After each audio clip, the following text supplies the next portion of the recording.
So the book has many important ideas, and of course, the underlying theme of the book and its companion book is how do we have the best possible life, which includes doing our duty to others, including future generations. And an important part of doing our duty to others is sustainability. And I um say that there are two kinds of sustainability. One is real, and the other, it's sort of like, it seems to be actual sustainability, but it is not. It is only fleeting. So let me um, start by first noting that 6.73 million is a lot greater than one. So we can all agree on that.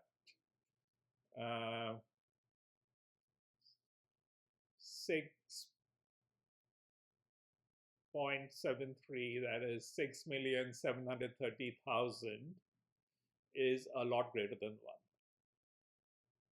Okay.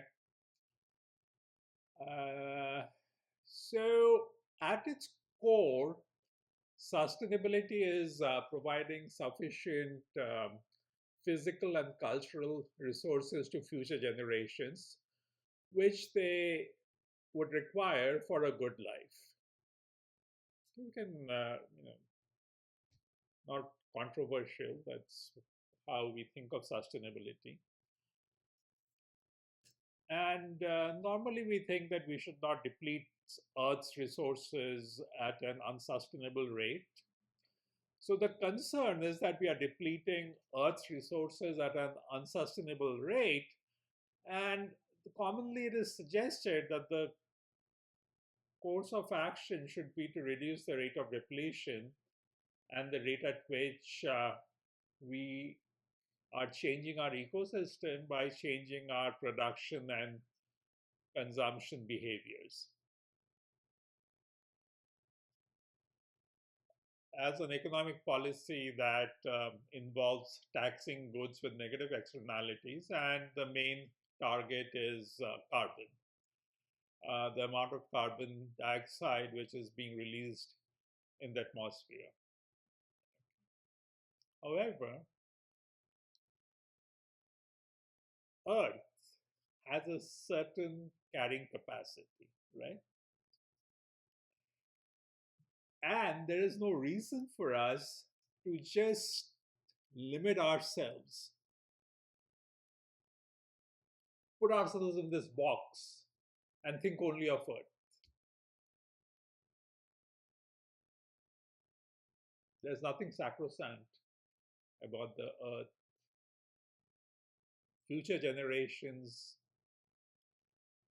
can have wonderful lives, better than the ones they would have on Earth.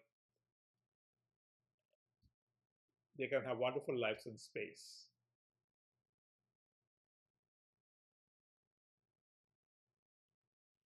So sustainability may be real sustainability or fleeting sustainability.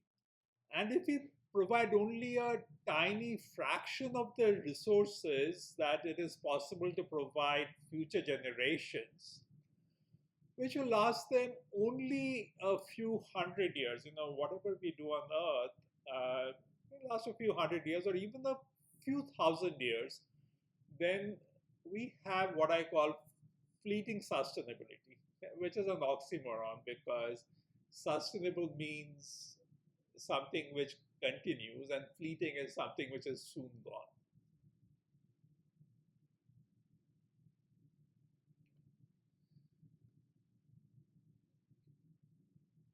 Just the initial phase of colonization of our solar system, according to the calculations of space habitations, which I provide in my book,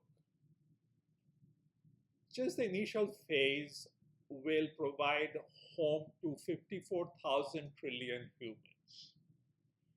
So if you say that sustainability means providing resources to future generations and not depleting the resources that would be available to them, then obviously you want to provide them also the resources of space. And this is only the first phase, okay? It does not include the mass from Earth, Venus, and 99% of the moon. And of course, it does not include the mass of the gas giants either. This is just based on the mass of asteroids and planets like Mars and the moons. So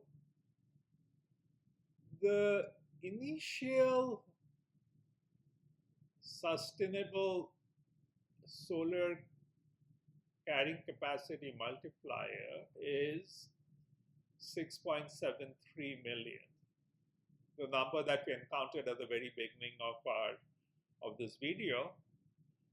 So the point being that you can try to provide a sustainable Earth to 8 billion people or 7.9 billion people, which is where we are right now. Or you can go and just colonize the initial part of our solar system, the initial phase, and that will provide home to 54,000 trillion humans, which is 6.73 million times larger than what you could have on Earth. So if you're really thinking of the future, and you think of future generations, and you want to provide them physical resources, which is what sustainability is about. You don't want to take, you don't want to like ruin the ecosystem that we have on Earth.